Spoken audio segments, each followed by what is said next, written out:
All right. Thank you so much, Ines, for joining me again for our part two dialogue about faith and spirituality. And I think what's so great about the content we especially covered last time, and maybe I'm not finding more of the appropriate content out there. I feel like we've covered so much depth that there's so many, especially podcasts out there, that I just don't feel like adequately cover faith and spirituality, and a lot of it just feels like riddles. And I can see, especially from my own experience of being an atheist for so long, there's just not, I guess not just not enough inspiration out there, and just not enough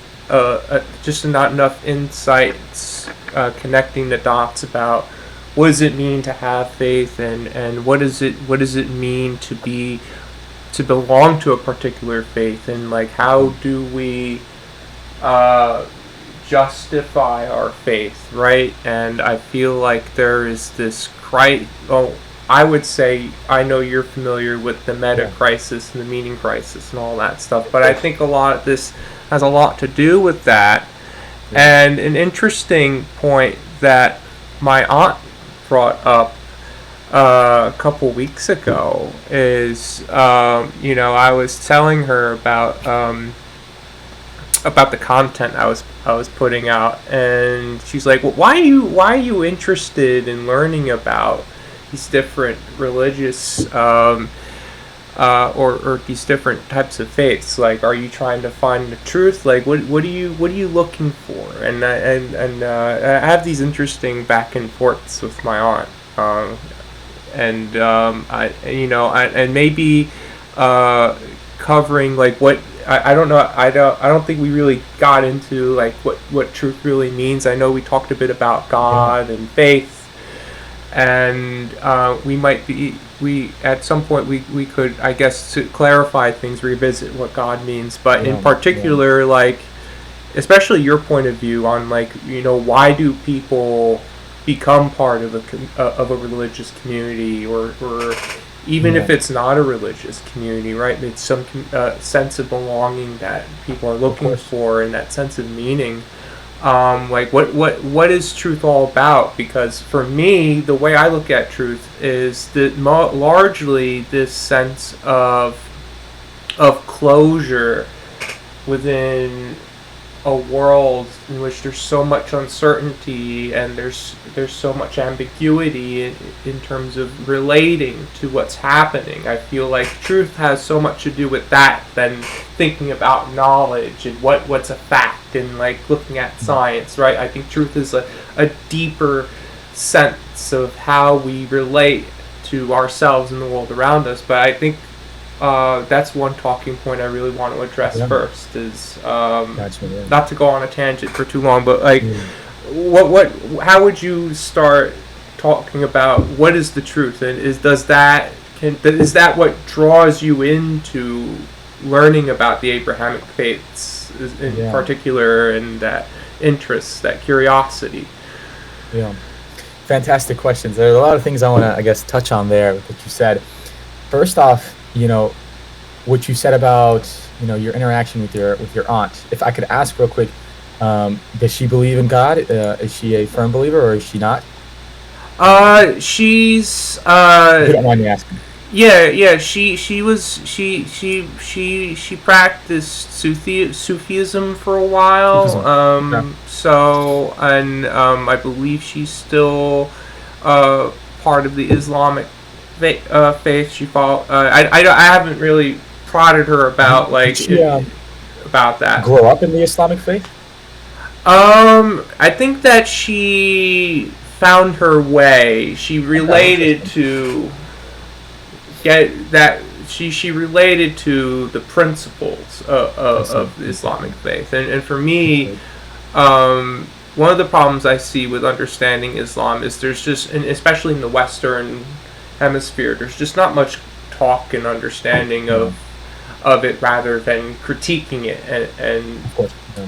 and that's unfortunate, and criticizing it. It's like, okay, well, like, let's have an honest conversation, like an interfaith dialogue, and not just dealing with Islam, but even other faiths, and not talking about one faith being the all true faith, but like, how do people, how do we have that dialogue as well? But that's something we go into as well. I'll touch on into it. Oh, go ahead. My bad. Go ahead. Yeah, no, it's all right. We haven't had much of a discussion about why she found Islam to be, at least in that sense, that what she related to, that sense of community. But I had more of a dialogue with her about, like, she asked me, like, okay, what draws your interest to understanding in theology and understanding different faiths and communities, and so we had more of a discussion about that. But that was more of like the discussion we had. Gotcha. Yeah. Interesting. Okay. And so I was going to say, I talked to my grandparents this morning actually, and I've been reading A Secular Age by Charles Taylor, and it's a really good read. I would recommend it for anyone that's trying to understand maybe the more particular processes of the development of secularism in the modern day, because Charles Taylor, he brings up a more nuanced approach to sort of the shift in not only the way that the world is viewed, but the shift that leads to the Protestant Reformation, that eventually then leads to democracy, and this complete transformation in the way that we organize society and politics, and how we behave with one another. And so it's a really interesting thing. And the way that Charles Taylor defined secularism was quite interesting to me.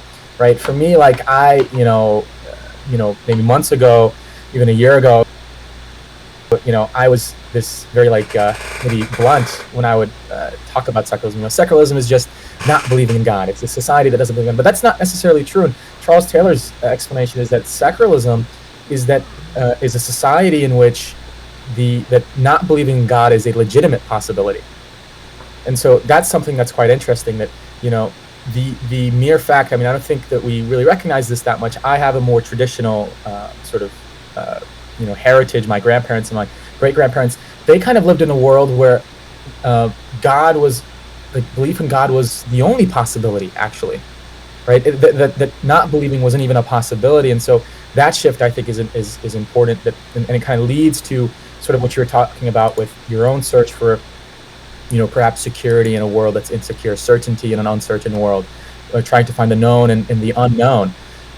And we really do live in a world now, and I read Alan Watts' The Wisdom in Its Insecurity recently. I've been reading some more psychology, because what I'm recognizing is, and this is sort of after, I guess, my own sort of diving into faith after nihilism and atheism, is that we really do live in an age that is pronouncedly marked by, I suppose, a deep insecurity about not only God, but what God really means for us in our own lives, in terms of, right, we talk about meaning and purpose, but even on finer points than that, like, when you live day to day, for the person that truly believes in God, there's an understanding that that there's some sort of purpose in the day to day. There's some sort of purpose in even the interactions of some, and even, I guess, at the most fine level, there's some purpose even in the difficulties and the sufferings. But we now live in a day and age where it's not really that case, and so we have this deep insecurity about our own situations, our own positions, our own trajectories in life. And for me, that confrontation with that insecurity, that uncertainty, is what led me to my curiosity, to my desire to learn and explore faith and explore religion and God and these things. And I talked to this rabbi a month and a half ago, and he said something really cool that I like and I'm going to use. He says, what separates man from the other animals is that man asks why he lives, right? He questions his own existence, and then he said that is the highest sort of activity of man, to question himself. And that was quite interesting to me. And I think that when I've observed, I guess, my own interest as it relates to philosophy and theology, all of it seems to arise from that question of why, the self-referential question of why. And in that sense, maybe there's some truth to the idea that God is within us, or or rather, we are made in the image of God, and that self-referential questioning is what leads us to something transcendental, because that transcendental obviously has an attachment to us, or is reflected in us. But I guess to move on a little bit more to the questions about truth, that's a very difficult one, right? And so you said that you're searching for certainty in a world of uncertainty, but then you sort of fall into the trap of dogma, right? Right. And you said, we have this idea of interfaith dialogue, but when we search for certainty, we inevitably run into the problems that arise afterward. That if we have anchored ourselves on something that we believe is 100% certain, then we're in a conflict with everything else, no matter how similar or dissimilar it is, because it doesn't align with the specific dogmatic approach, right? And then this sort of gets us to maybe even an argument about like Protestant theology, Reform theology, and much of what I think Western critique of Islam is, that it is a religion that is unreformed, right? Rather than Christianity, which has been reformed for a modern way of living, Islam is still more antiquated or archaic in its functions. But you can make a good or a positive or negative argument in that regard. But we can get into that conversation in a second. But something I wanted to touch on is that perhaps the truth isn't so much about that idea of full literal certainty, right? About the specific methods and words. Perhaps it's something more internal or intuitive. And the truth is what I like to think is that, it's a great question, but what I like to think is that the dogmatic conflicts that arise are not actually pure representations of God, or pure representations of the reflection of God, and that we find truth in the way that we live, rather than the way that we preach or the way that we speak. And of course, if you look from the Christian angle and even the Muslim angle, there's this idea of mercy and forgiveness and these other things that much more are postured towards the way that you live and behave and act. In fact, that's really what I think religion is the way that you behave, and the way that you behave not because of any external rewards that you may receive, but rather because that is the highest aim of your existence, that ideal that you project yourself towards. And I think that this idea of having something certain, some sort of behavior that we can embody, is something that everyone is sort of searching for, actually. And when you talk about community, what is faith, what is spirituality, a lot of people today are searching for community. In many ways, politics have replaced religion. Even Carl Jung writes about this, even though he's more so referencing the totalitarian states. I think he says something about, it's maybe the absence of man, some sort of collection of essays that I read recently. He talks about how the sort of totalitarian states that arise after World War II, they're, and even during World War II, their representations, like the state has become God, right? And politics is religion. And I think we see that more and more today. And it's not necessarily perhaps a conscious effort on any leaders, but maybe more so the fact that individuals so beguiled or certain that there is no God, or perhaps so unable to fathom a spiritual existence, they align themselves with a political one. And when we talk about politics and religion, there is a congruency there, a very large intersection, and the intersection is morality, actually. The intersection is how we should behave, how we should act. When you look at a lot of political ideologies that obviously have their sort of philosophical origins, much of them are rooted in behavior and how one should behave, and really how one should aim themselves towards the future, right? How one should act in order to bring about a better future, or how one should, force the state to act to, arrive at a better future. But I think, and then obviously religion is all about morality and behavior, how one should act, and maybe it's not so much postured towards the future as politics is. I guess at least progressive politics is, and that's modern politics, which actually has a theological linkage, which we can get into later as well. But I guess the point I'm trying to make is that because of the modern state of an insecurity, the modern secularism that has made not believing in God a legitimate possibility, the insecurity and uncertainty about our position, place, purpose in life, that existential crisis, part of it has been politics and political life has sort of become an answer to it. but I would say a superficial answer, or an answer that doesn't really provide any existential relief, that is sort of, what's a good example here? It's sort of, it doesn't really address the problem at hand. It's like a Band-Aid perhaps, or you're not fixing the dam, you're just putting a hand over it, and something like that. And I think we see that reflected in people as well, that there is this deep-rooted desire for community, for purpose, for your life to have a meaning beyond its sort of consumerist, materialist 70-year span.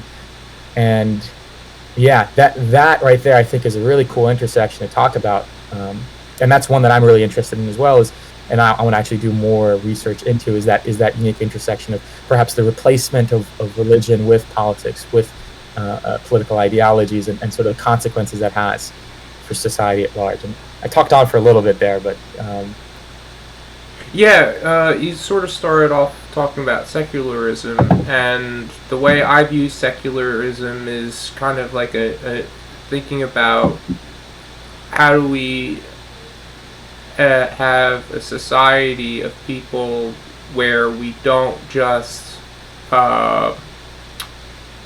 put people in a corner about this is what you have to believe in, but it's about this openness about, okay, your practices and points of view are fine in this in this community, and our community and such community is open to interfaith dialogue and I guess political diplomacy and engagement of sorts where there's I don't want to necessarily call it separation of church and state necessarily, but the way I view secularism, from my point of view, it is more like this neutrality of, okay, we should all, as long as we're not harming each other or intentionally harming each other. That might be more so democracy than secularism. Okay. Right? Because you can have communism and totalitarianism, or whatever sort of totalitarian regime that does actually say people can't believe whatever they like to believe. Right. There is no idea of interfaith, and that's still secular, right? Okay. That's still secular as well, right? And so I guess the distinction that I would make there as a clarification is that secularism, it is an openness, but it's an openness to anything, right? It's an equivalent openness to, say, democracy and cannibalism or barbarianism as a form of society, because the main consequence of secularism is that no longer do we have a transcendental base upon which to anchor our social organization. There's no terms of ethics incorporated into secularism alone. You need exactly. You need that sense of relating ethics to the secular framework that you're considering. Exactly. And that's the main dilemma, actually, of that's what Leo Strauss calls the theological political problem. And that really was, I got into this last summer. This was a major point for me in terms of my journey.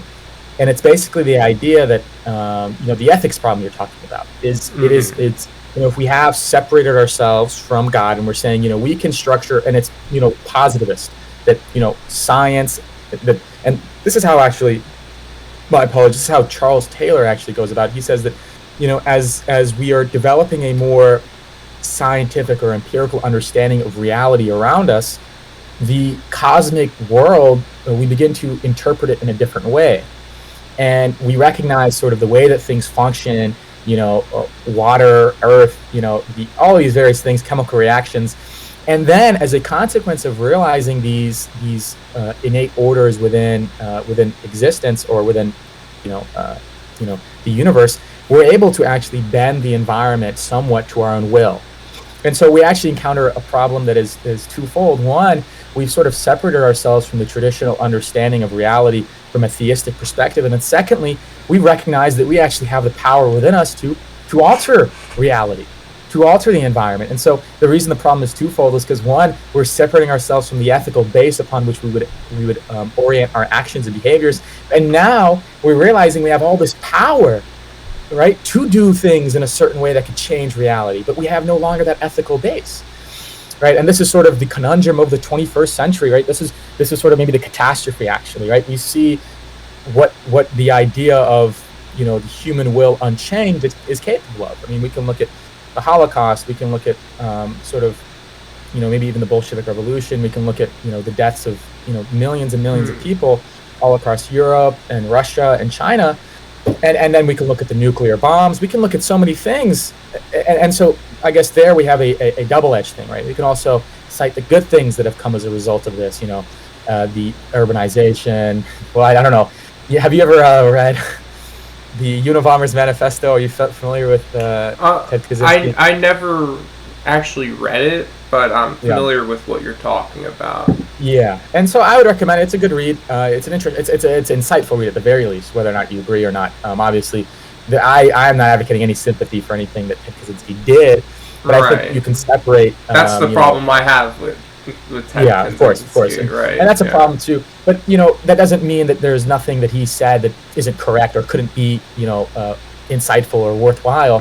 It just means that he had a morally, you know, questionable character when it came to some of the things that he did, and that we can't abide by. But what I was going to say is that, you know, what he's writing about, and really his entire response, is that even the urbanization and industrialization has been negative, and there's a large argument that can be made for that in terms of the radical change of our environment and the way that we're socially organized, and the consequences is anxiety and sort of and anxiety, depression, and you know, fear, all these sort of negative emotions. And the reason that is because, you know, Carl Jung writes about the consciousness as a sort of adaptive tool that exists to bridge the gap between instinct and thought, right? So, you know, you can use your consciousness to sort of interact with the world in a certain way to ensure that you have positive outcomes.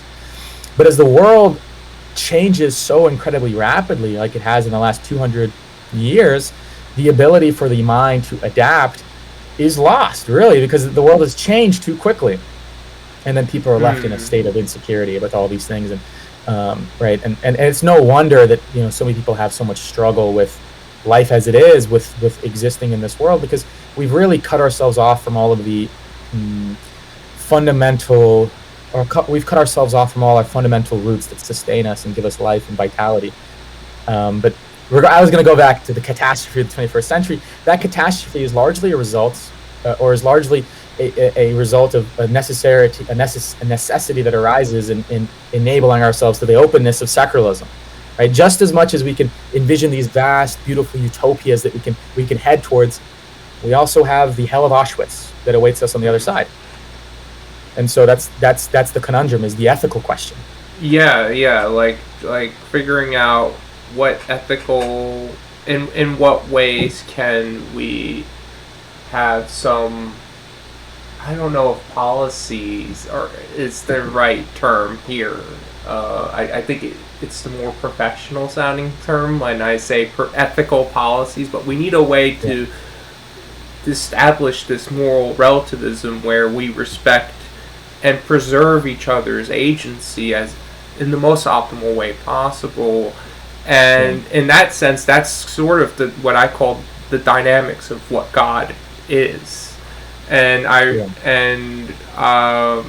think that that's sort of, well, it's one thing for me to say that's what God is, but then other people will be like, okay, well, I have this point of view of what God is. So I'm not saying that my point of view is the most correct, but for me, I'm convinced that, you know, God means this capacity for sufficiently aware agents like us humans, maybe generally intelligent agents at scale, how we optimally cooperate with each other, in the sense that the way we coordinate leads to the most optimal outcomes that preserve and respect our engaging agency, right?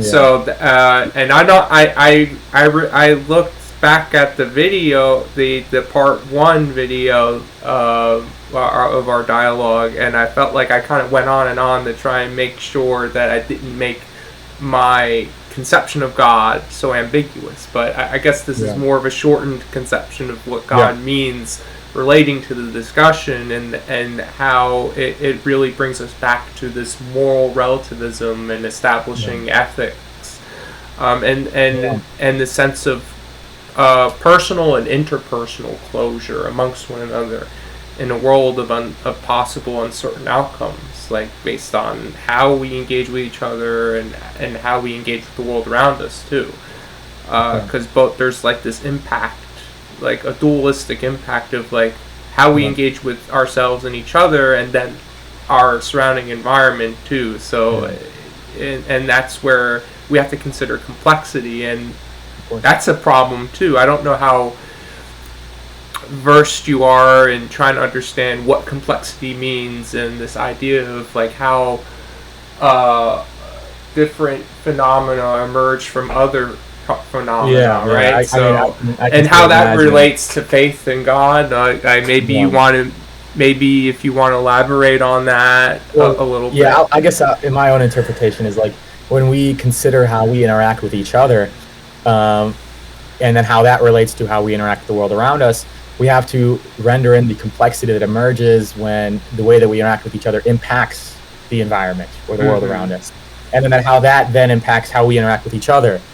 And the rising complexities that we're unable to perceive or unable to predict really is the problem, because all of us, bar none, really, well, not bar none, I'll take that back, but most of us try to act in a way that we think is good, and we can recognize when we fail to do so, and that's our conscious maybe at work, and whether or not you believe in a soul, right? Some people will believe in moral relativism, and I actually had this conversation with this one person in New York. He told me, I believe in moral relativism, and I also believe that I'm bound by a conscious that has been created as a result of my environmental factors and genetic heritage. And as a consequence, the way that I act is not a consequence really of what I believe to be ultimately true or ultimately wrong. It's just a consequence of what I internally feel to be right and to be wrong. And what's interesting is actually the theistic person could agree with this person. You know why? Because he would say, well, you have a soul and you're acting right and wrong in line with that soul. But the problem emerges when you have people that actually have not completely different, but do actually have different ways of maybe interacting with the world. They don't actually think that it's wrong. And the example that I'll use perhaps is like, 2,000 years ago, it was very common that you would kill people from other tribes. You would like conflict, death, like killing people wasn't wrong, perhaps even, right? And I guess what happens is it's kind of a concept of your in-group, yourself, maybe the inherent, from the socio-evolutionary perspective, biological perspective, we have this like self-preservative drive. We can expand that drive to preserve and increase the amount of people that are contained within that bubble or that circle of in-group, and that can include our family, then our tribe, then our city or village or nation, and then ultimately today, right, the idea of humanity is the in-group, right? So you could see this sort of progressive movement of that, but yeah, the complexity continues to develop larger and larger. And then I'll say this too, is that, the conundrum with the perspective of moral relativism is, even if you say, hey, we're at a problem here, we're at a problem. The problem is that, without a specific theistic foundation to ground our perspective of the world, there is an inability to have an objective moral valuation about anything. And, atheists will actually accept this claim because they have to. At least the ones that logically, I think, get it. They'll accept it. They'll say, yeah, you're right. Unfortunately, we're not able to. And then the problem emerges, because we can, as rational, like-minded people, say, hey, you know what? I can recognize that I'm a human being, and I can recognize that you're also a human being, because I recognize that we suffer, right? And that's really what it is that suffering kind of is the uniting chain, perhaps, of all humans. Maybe that's an argument to get into, or a conversation. That's I guess what I would say. But the problem still is, and then we could say that, we say, and that's why we should all sort of try to uphold this golden rule, right? And there's a sort of syncretic idea of, Confucius had the golden rule, right? The basic idea in the monotheistic tradition is the golden rule, right? Treat others as you would like to be treated. And this is sort of that exists all around the world, right? But then it's like, well, there are people that don't agree. What do we do with those people if we believe in this moral relativism? And so it is a massive problem. And unfortunately, it's not like I can come out and say, hey, this is the absolute answer. This is what's right. Because I could only say that from a dogmatic position, right? And then the consequence of that dogmatic position is then I am in conflict with every other dogmatic position. Say if I take up the Islamic dogmatic position, well, then I am in conflict with some of the dogmatic conceptions in Christianity and Judaism, right? Maybe the questions of multiple wives, or even divorce, right? That's something too. In Catholicism, there is no divorce, right? Or at least, there's a marriage can be annulled only if it wasn't actually, if it wasn't a proper wedding to begin with. But those are problems that emerge immediately. And so what I've discovered, and this, when I went to New York, this is what I saw as well, is that perhaps what works is that, and this I'm not saying in any negative light, because I grew up in a multicultural world. I grew up sort of between two cultures, and so maybe this has given me more of a license to view this. But I have found that people generally, when they're within communities that share their values, there is a harmony and there is a peace and there is something that exists. And so when we talk about this idea of agency as well, maybe we allow groups to have their agency, right? And insofar as that agency doesn't interfere with these other groups. And so rather than just saying it for the individual, which we would allow it for the individual as well, but we sort of upend it and out for the larger group as well. This sort of goes into Fukuyama. Right? I don't know if you're familiar with Francis Fukuyama at all. He wrote The End of Man, The End of History and the Last Man, and that's sort of something from Nietzsche. The Last Man is something from Nietzsche. But Fukuyama, he wrote this book, I think in the 70s or 80s, and he talks about how democracy, liberal democracy, is the end state of politics. We've reached it. We've done it. History is over, at least according to Fukuyama. But only for 20 years. He comes out in the early 2000s. He says, hold up, wait a second. It seems as if this liberal democracy that we've constructed, there's people that are trying to dismantle it. And so we actually have to do these sort of paradoxical things to keep it intact. So this sort of goes into a bit of, Karl Popper's The Paradox of Tolerance. It goes into sort of even the idea of despotism, right? That some people, and this is Milbank, I think, some people must be tyrannically ruled because they don't know what's in their best interest. You must prevent a democracy from becoming a tyranny, right? By enforcing some idea of a tyrannical authority and all those other things that are paradoxical. And so then we get into this dialectic of complexity. And I think that's really what it is, actually. That's really what I think is what human existence is about. And this is my own theory. And so I think I got into this a bit in the last video, but this is really what the larger project that I'm trying to work on, or really concretize, is that what I think represents the human existence is a dialectic between opposites. And the human drive is to synthesize opposites. And so I'm using dialectic in the Hegelian sense. The idea is that we have two opposites, and we want to reach a synthesis of those two opposites. For example, we have man and we have God, and we want to bridge man and God. Right, we have particular and we have universal. We want to bridge particular and universal. Right, we have uncertainty and certainty, and we want to bridge these things together. And what it appears is that is an endless process. The bridging of opposites is an endless process. And even in our own individual lives, we're engaged in a dialectic, right? And in some ways, even the hold up one second. Even the idea of man and woman is a dialectic of maybe not opposites, but here we go.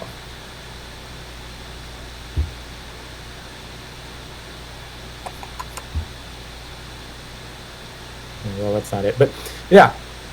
And that's what I actually think is Judaism as well. Judaism represents a sort of process of dialectics synthesizing across time, of contradictions, sort of reaching a sort of, or aiming to reach a synthesis, a conclusion, right? And this is why in the Christian tradition, the dialectic is considered finished in Jesus, right? The idea is that Jesus represents the particular universal, the universal particular, right? Because if the dialectic is between man and God, the only way those opposites are bridged is if God comes into man, right? the bridge, right? And then that exists, right? But then you look at the Jewish conception and the real modern conception, and I think this is what we want to talk about last time too, is this sort of soteriological idea of salvation, right? And the real idea there is that we have human imperfection and we want human perfection. We have human suffering and we want human happiness, right? And we're trying to bridge these ideas, or we're trying to cross the gap. And human history, right, from our perspective, the modern perspective is progressive, or the Western perspective, not even modern. The Western perspective is progressive, right? The Greek perspective, or even the Hindu or the Indian perspective is regressive, right? You can look, the Greek idea is that there are 4 ages, or 5 actually, right? The Golden Age, the Silver Age, the Heroic Age, the Iron Age, and the Bronze Age, right? But every age is downward, right? And then in the Indian tradition, it's the same. You begin in the Golden Age and you go down all the way to the Kali Yuga, right, in the end. And so the same sort of in a Norse tradition and the more paganistic tradition. But in the monotheistic tradition, we view history as progressive, that we're actually headed towards something better, that there's something good that is at the end of time. And in this sense, all of history represents the idea of the dialectic coming to a resolution. And perhaps that's what God represents, is this overarching transcendental that is the guiding or motivating vehicle of history. And that's what I would believe. And that would give meaning to all of the suffering that exists in history, all of the sort of agony and tragedy that exists, because all of it is part of a narrative that leads to an ultimate salvific end. The only tragedy is that, you know, if that isn't the case, then it's pure nihilism, right? That you know, all of this stuff, was it for a purpose? Was it for a meaning? And the reason I say that is because this is why I really think the Jewish idea represents this incredibly well, is that no group has suffered as much as the Jewish people in history, right? And no group has suffered as much as the Jewish group in history, but what has sustained the Jewish group, right? The Jewish faith, the Jewish people, longer than any other people in the history of all peoples, the idea that suffering has a meaning,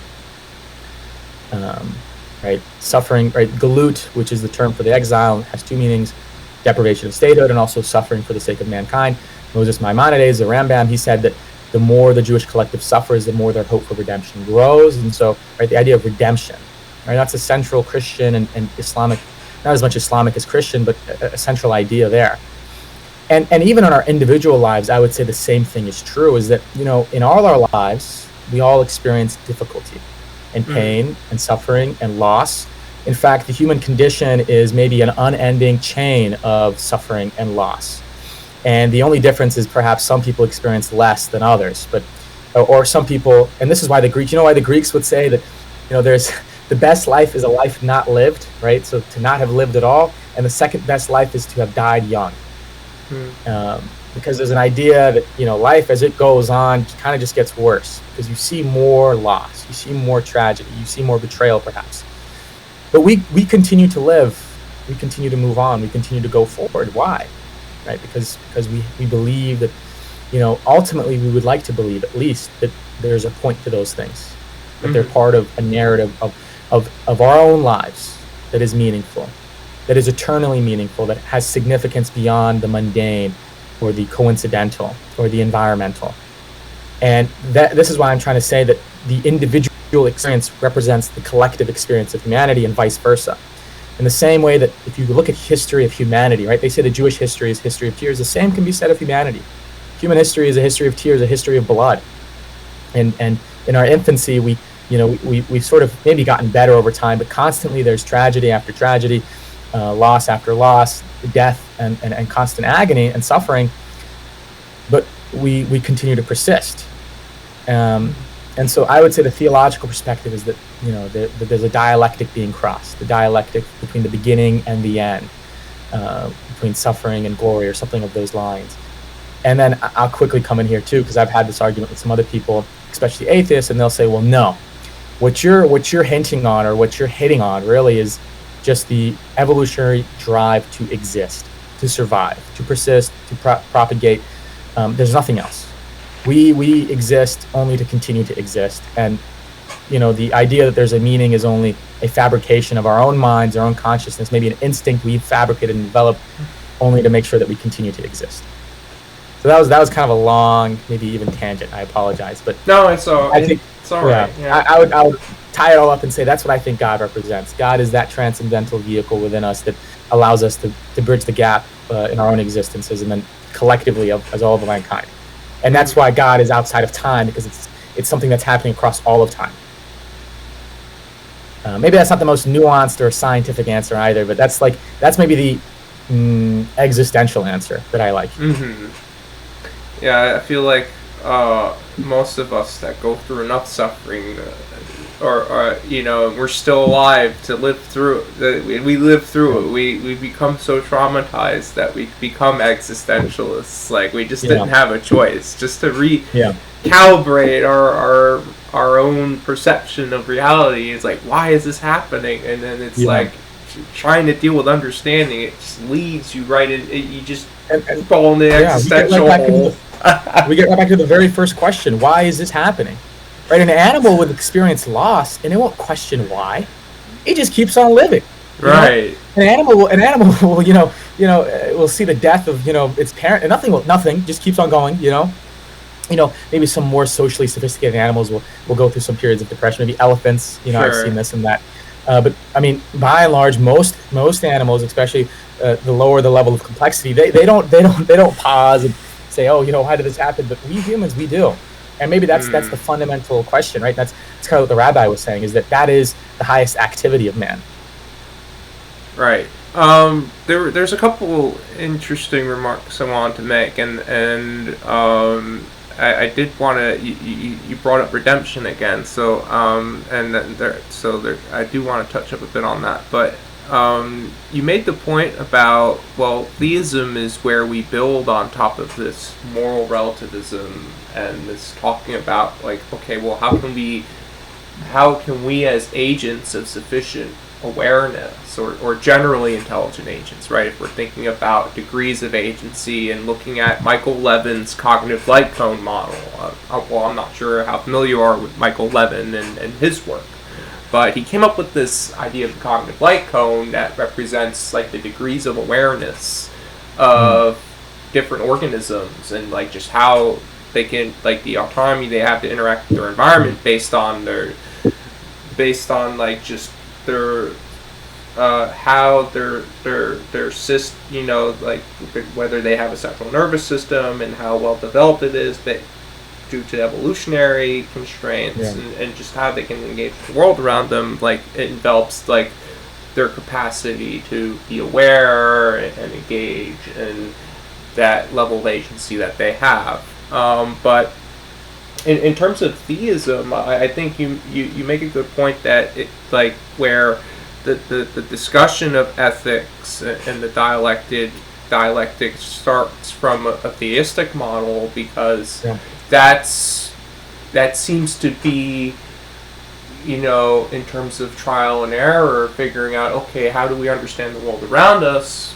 You envelop this, maybe there's this supernatural way of thinking about causality, even though we unravel that supernaturalness to be natural in and of itself, but due to intricacies of complexity and just how we engage with the world and how the world in some sense engages with us based on how we engage with it. But since the very beginnings of religions existing and how we tried to develop this model of reality, starting from this theistic notion of, we have to relate to the world. So of course, and I'm not quite, I would say the way an atheist might argue against that is like, we could just think about how we engage with each other in the world around us, but it's hard to deny that it started with this modeling of supernatural and just relating to the world in the sense of I don't want to call it folklore or mysticism per se, but we just, until until the Enlightenment happened, we didn't really have a scientific methodology that helped us predict and understand different aspects of the world around us until about around the 1800s, right? So for a long time, we relied on this theistic modeling of this, of the world around us. So, and it's hard for me to even think about, okay, well, how else would we as humans, through trial and error, understand the world around us if we didn't just say, oh, maybe something with some entity out there created all this, and it's all designed a certain way, and then we kind of pick at the mysteries and the imperfections of that, and we make a better mapping to that. But we don't have to say, okay, well, we don't have to say that, okay, well, we don't need theology, or we don't need these different aspects of faith, because we kind of understand it better from a scientific point of view, because there's still this relational aspect that theology, and I would argue that theology itself is about the how can we think about the relativism of how we connect the world around us, despite of the abstractions and what matters beyond humanity, right? It's thinking about, okay, well, I think it reinforces how we can think about, not selfishly about ourselves, especially as humans, and how we engage with the world around us, but our impact. Thinking in the selfless manner. It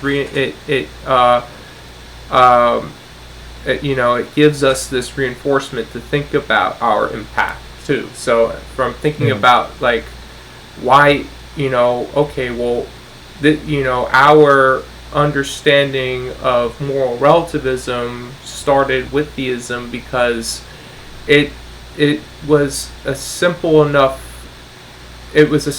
way of relating to the world around us, thinking about, whether you look at different aspects of astrology, if you look at the history of religions, it seems like the way we incorporated language, like from, if we think about proto-languages and Indo-European and how languages developed from the start, it seems like religions just came about because it provided a sense of closure.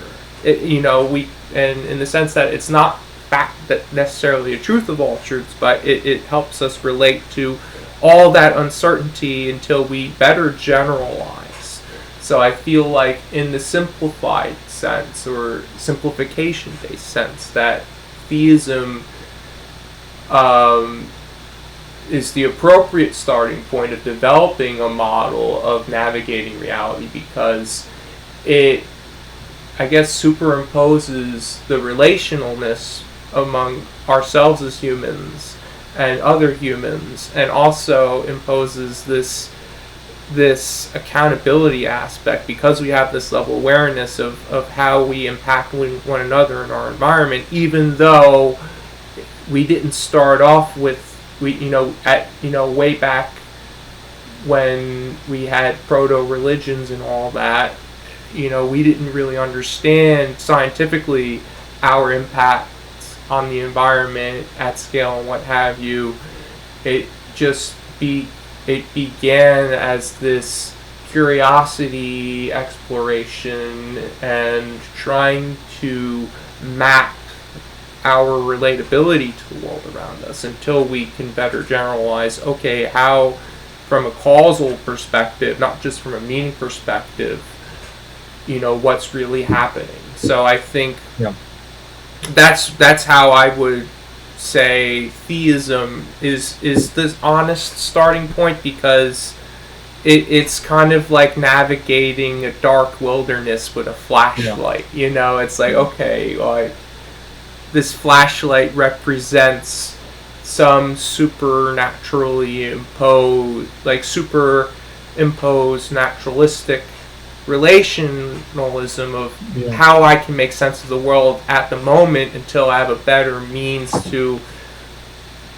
generalize outside of the relationalness of what I'm imposing meaning on using folklore or some means, some kind of dialectic representation that's not necessarily consistent with science, at least scientific interpretations, but it, in some sense, when we look back anthropomorphically and archaeologically, okay, now we make sense of of those relations because we have this better interpretation. And it's not necessarily wrong, but we can also remap that interpretation metaphorically and metaphysically. And I think that's what also gives strength to being part of a particular faith, is this is the metaphysicalness and the metaphors in which we interpret scripture as a codex. Like I mentioned, this idea of like treating the Bible, for instance, as a codex. Another there was another thing I was thinking about. Well, I guess it will come back to me, but yeah, I just wanted to touch up on that in terms of okay, well, what how do we start with building a model of reality and how we relate to the world around us? And it's hard for me to think about a more relatable way to do that than impose a generalization to start with, which is like, okay, there's God, and then there's the principles of how we live our lives with respect to each other, right? And that's what scripture represents. That from, we could say that in the relational sense, but also we can expand upon that from the metaphysical and metaphorical sense, where there's more meaning to the scripture than being the starting point. There's the relationality and how that could still be useful in a world full of uncertainty, and also connecting that to how far science has gotten to complement science, right? So that was also another point I wanted to add there, in terms of arguing for theism as the starting point of world model, and and the atheist can say, okay, well, like, we don't need it now, but for a number of people, like, if it's a way that they relate to the world around them and their communities, then it's appropriate for them, and there's no other model for them to interpret the world around them, right? So you can't dismiss it like that, right? I guess if there were other points you wanted to add to that, I do want to go into talking about what redemption is all about. In terms of like, why is there this central theme of redemption? What does that have to do with, if we look at biblical interpretation, the resurrection, the afterlife, being born again? I think these are interesting points to go into that connect with the sense of redemption and what that means.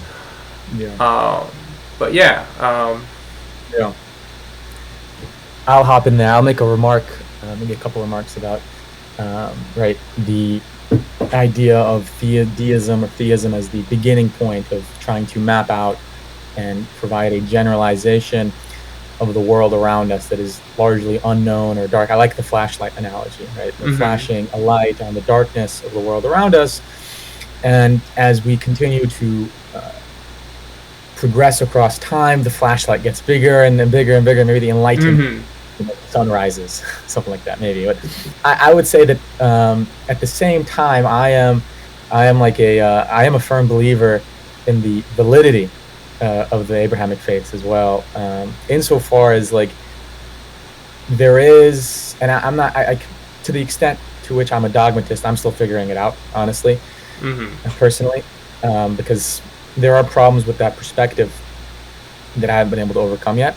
But I will say that, part of what you're talking about, which was very good as well, is sort of this, maybe the scientific desire to demythologize, but then abandon the metaphorical and metaphysical, right? When in reality we can sort of demythologize certain things, but then in doing so we can actually gain a very powerful metaphorical or psychological understanding of ourselves, in line with scripture, in line with these things. This is sort of a lot of Carl Jung's work that he goes into, and certainly there's an expansive and expressive amount of truth. I mean, when we think about even just the first story, Adam and Eve, right? The sort of immediate, I mean, there are many interpretations, obviously. One of the most immediate ones is just sort of the rise to self-awareness, right? We eat from the tree of knowledge, right? And suddenly we are aware of ourselves, right? And when we talked earlier in this conversation, right, the highest activity of man is to question why. What were Adam and Eve doing when they saw that they were naked? They realized they're, it's the first moment of self-awareness. And so, the transition from animal to human, even a grand narrative tale of consciousness, and then maybe, human existence as this development of that consciousness and its relation to the world around us. But there is a lot there, and I would say that we can do this another time because this will go into it. But even so, theism as that beginning point for charting out the unknowns of the world.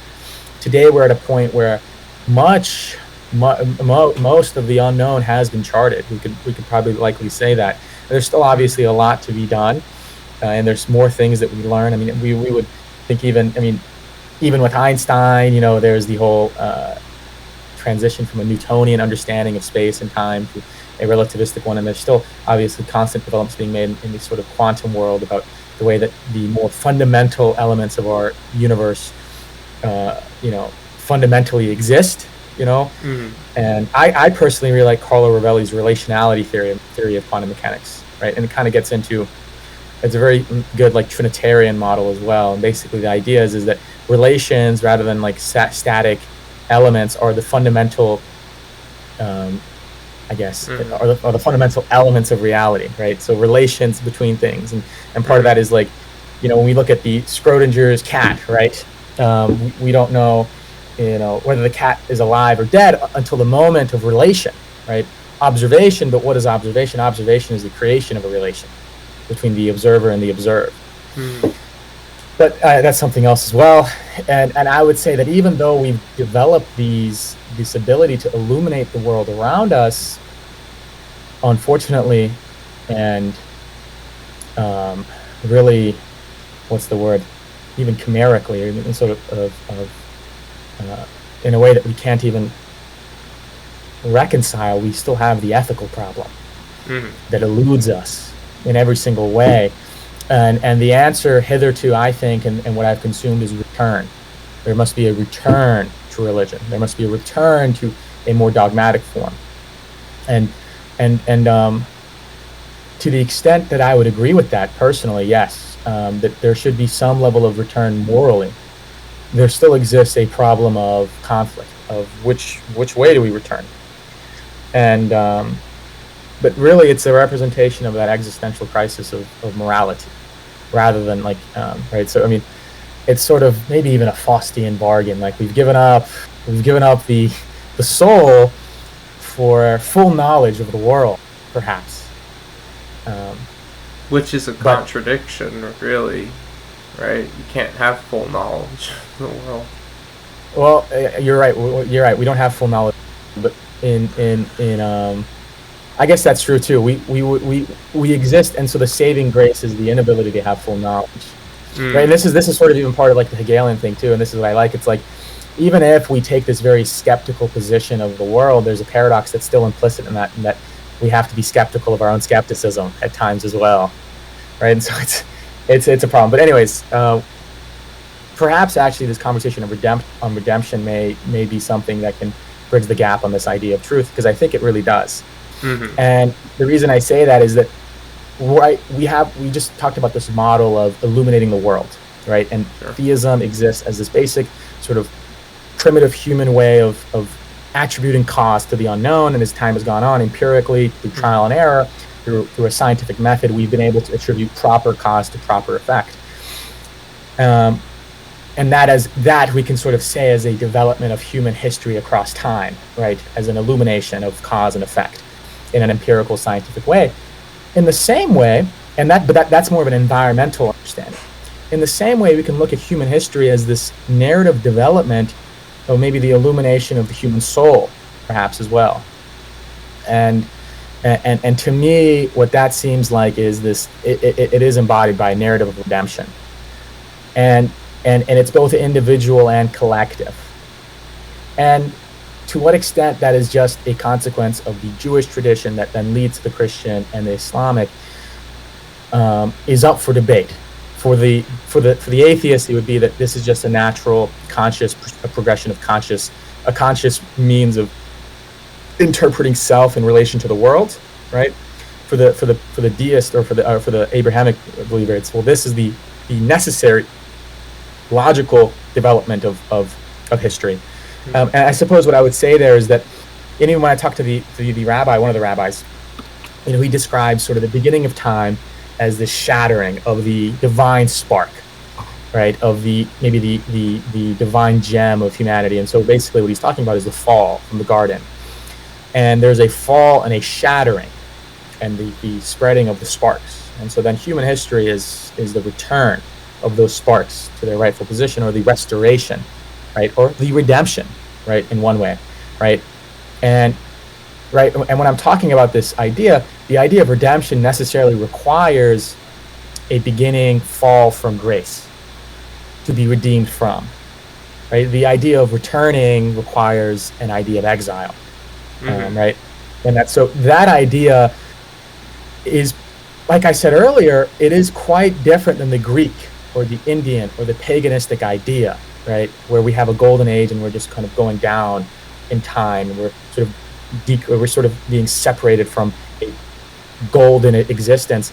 But the monotheistic Western idea is that there's a fall, and there will eventually be a return.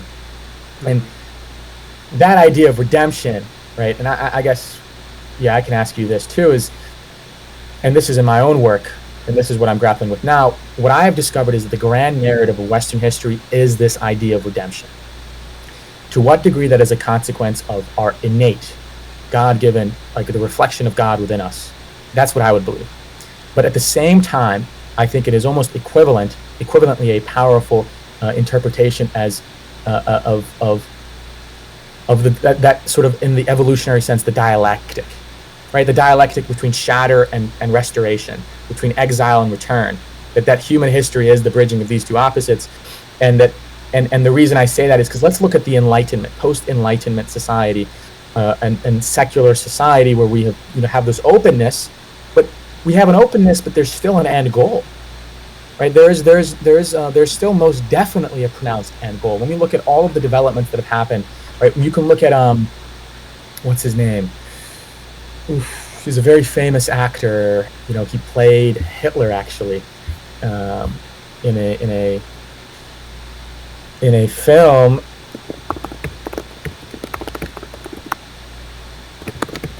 Charlie Chaplin, right?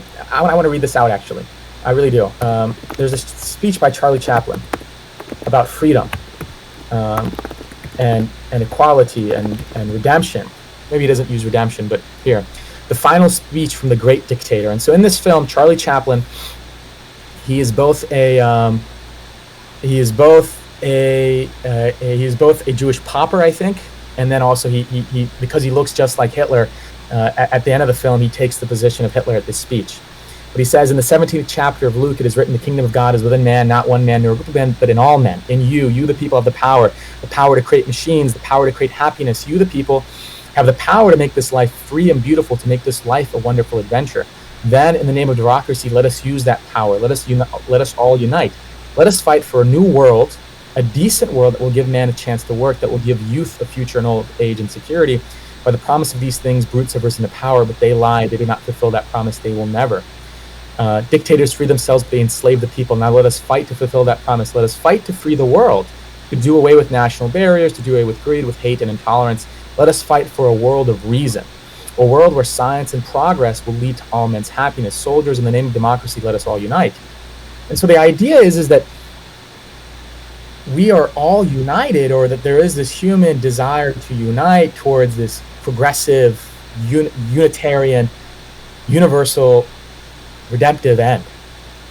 And that is the theme of modernity. That's what I truly believe.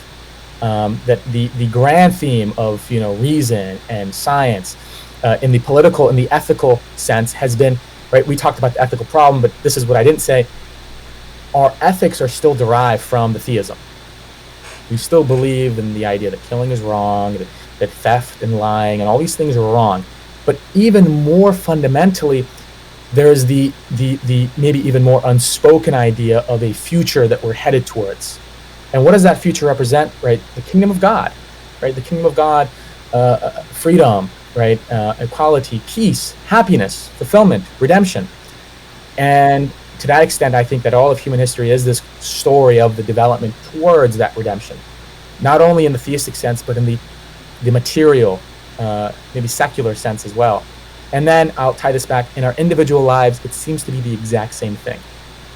No person, I think, is really living a life where they think, you know what, I'm not looking forward to a happy ending. I don't want that. Right. I don't want any redemption in my life. Maybe some people will say, maybe I do want some suffering or some difficulty, because there is that element of like the Stoic or the Nietzschean element, actually. Mm-hmm. But the idea is that redemption just takes a different flavor, right? That you are refined into this, that the suffering is what redeems you into something greater, more powerful, right? And that's still actually the same theme, actually. What's the theme, like I said earlier, of Judaism? It's that the suffering has meaning. But what does that mean? It not only means that the suffering has meaning, it means that suffering was necessary. That it plays a role in redemption.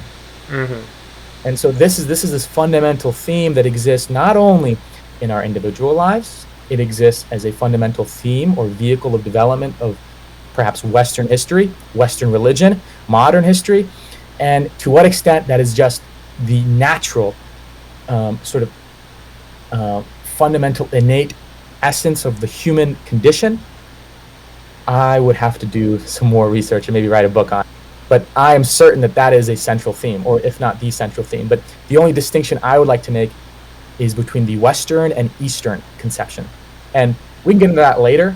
I don't know if that might take a little bit too long for me to get into right now, but I'll say it real quick. The Eastern conception, it is still similar in its idea of redemption from suffering, but in the Eastern condition, the idea of redemption from suffering is in letting go, right? The Buddhistic idea, the word Buddha actually means to see through. So the Buddha sees through the world. He sees through the idea that we are attached to the world, and that attachment is what leads to suffering. So and this is the thing too, we are attached to the idea of redemption. That causes suffering, which is true, right? That is true. I would say that's true. Like the more we desire this happy ending, the more we suffer on account of it not happening. And the Buddhistic answer, the Hinduistic answer is let go, right? But some people call that the Eastern nihilism to some degree. But that's different. So that's sort of like Stoic as well, isn't it? It is very Stoic, very very Stoic. Yeah, there's a lot of there's a lot of interplay or intersection between Buddhism and Stoicism. Yeah.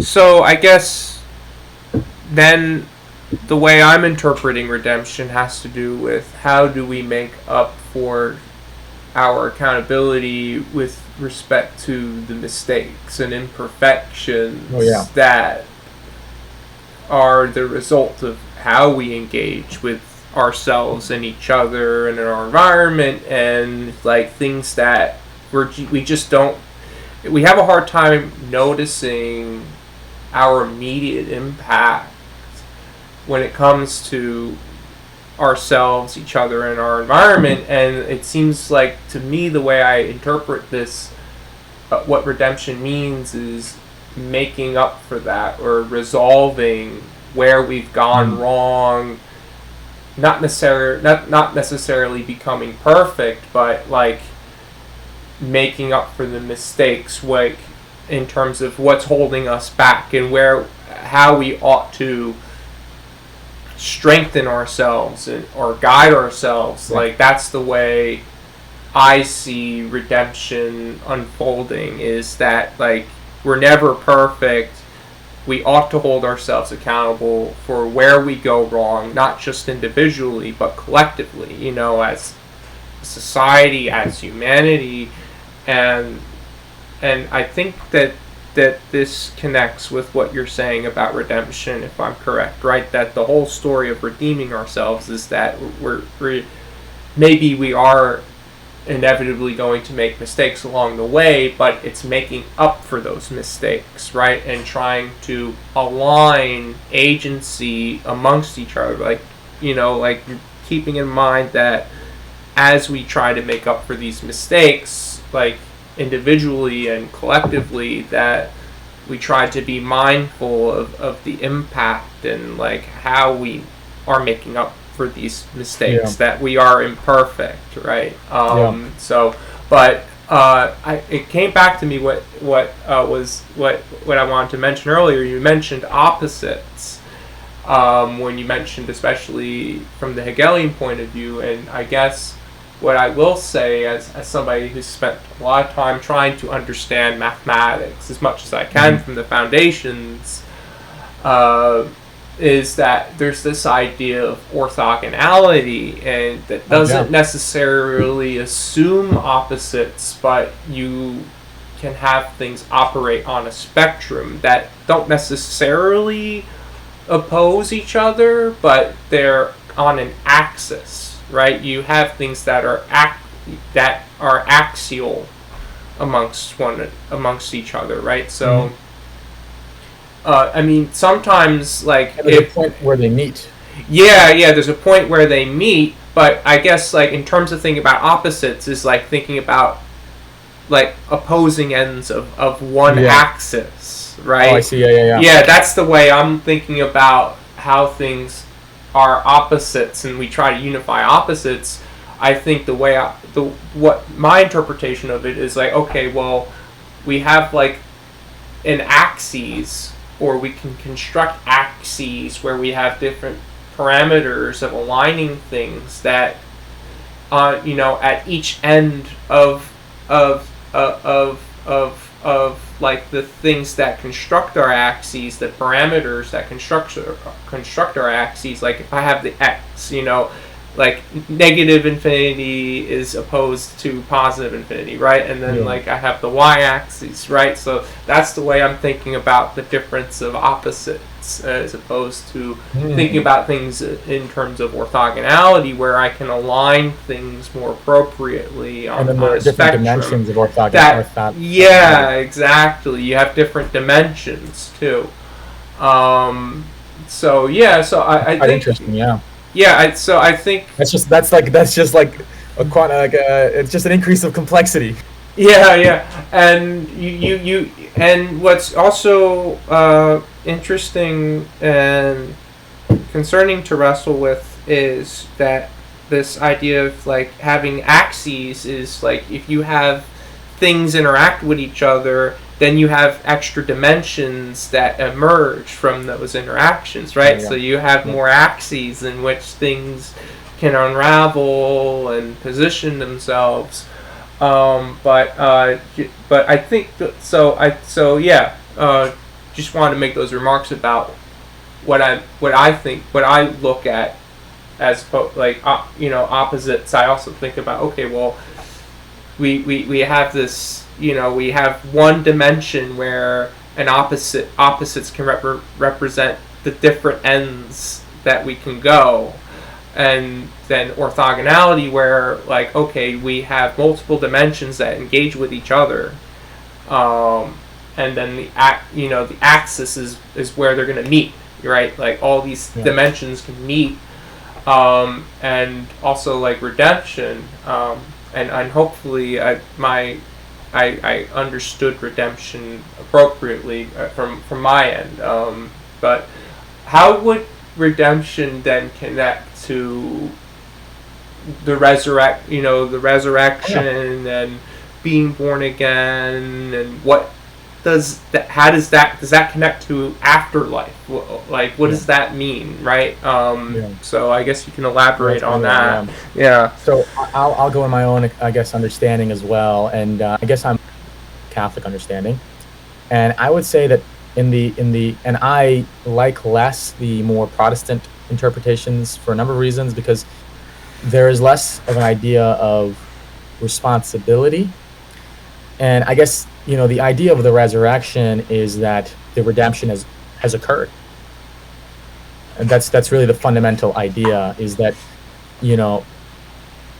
as you were saying, we are human beings. We cannot be perfect. We make mistakes, and we make these errors. And to the degree which we hold ourselves to a higher moral standard, we feel agony and shame at these mistakes that we've made. And the greater the evil that we've done, the greater the despair that we feel as a consequence, or guilt, perhaps. And then, right, and so the idea is that, the guilty must pay. The guilty will pay for the crimes they have committed. The inversion that happens with the resurrection, that happens in the Christian narrative, is that the guiltless pays for the crime. The guiltless pays for the crime. If you've read any René Girard, and I've been doing some reading recently, it's very interesting. He talks about one grand narrative of the sort of even pre-Judaic conception of life was the scapegoat myth. Mm-hmm. And the idea is that the guilt of the individual was transferred onto a scapegoat. And then violence was inflicted on that scapegoat. And so the pressure that existed within the society, the pressure of violence and guilt and all this stuff, was extinguished or released in the killing of the scapegoat. And if we look at sort of the where Jesus emerges from, the Jewish faith, the Jewish people were the sort of victim of victims. They were the scapegoat of scapegoats in their history, right? And so from that, right, and so the idea that Girard is making is that there's a metacon of the scapegoat methodology in human social existence that is concretized in the Jewish faith. And the Jewish faith is a further process of giving resolution to that, or rather inverting that.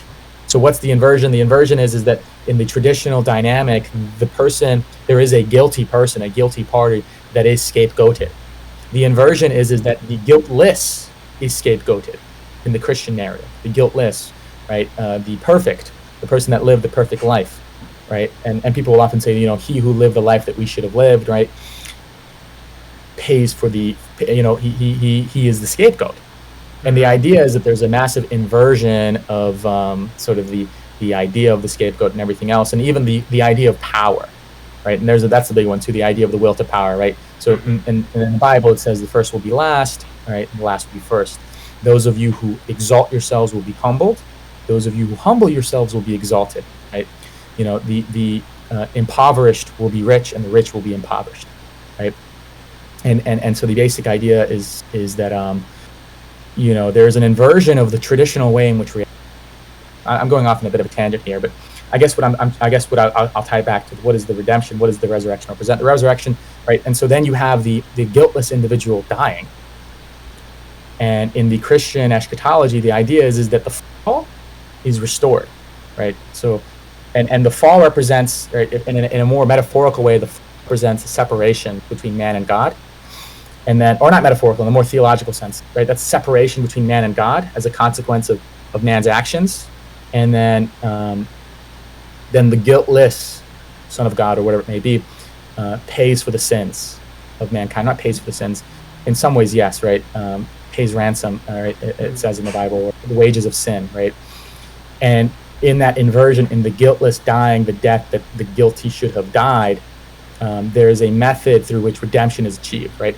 And so, and what the basic idea in the metaphorical sense is that you redemption in this world by living like the theological idea, and this is why I don't like the Protestant theologies, is that as long as you just believe, you're good.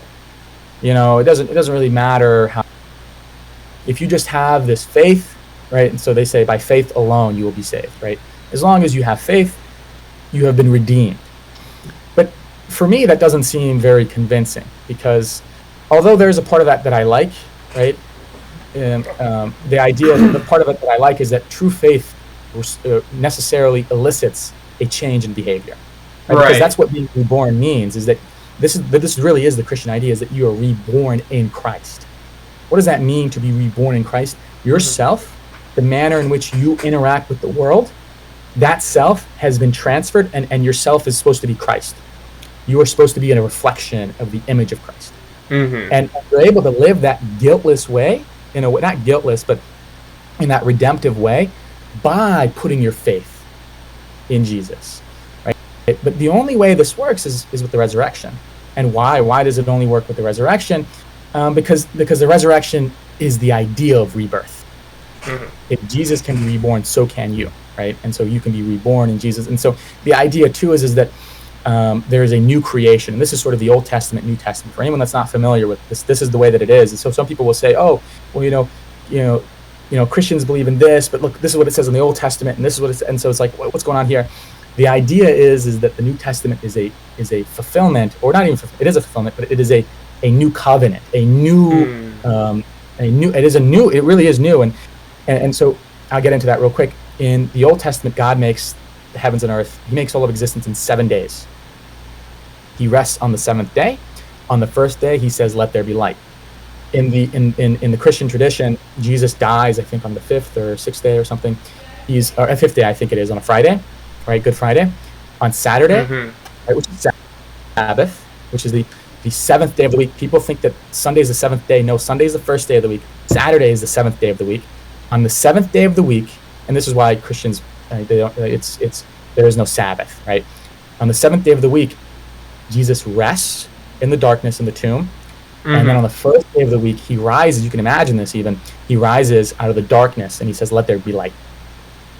Right? In the same way that God did on the first day. And so the idea is that there is a new creation. The new creation is in Jesus, right?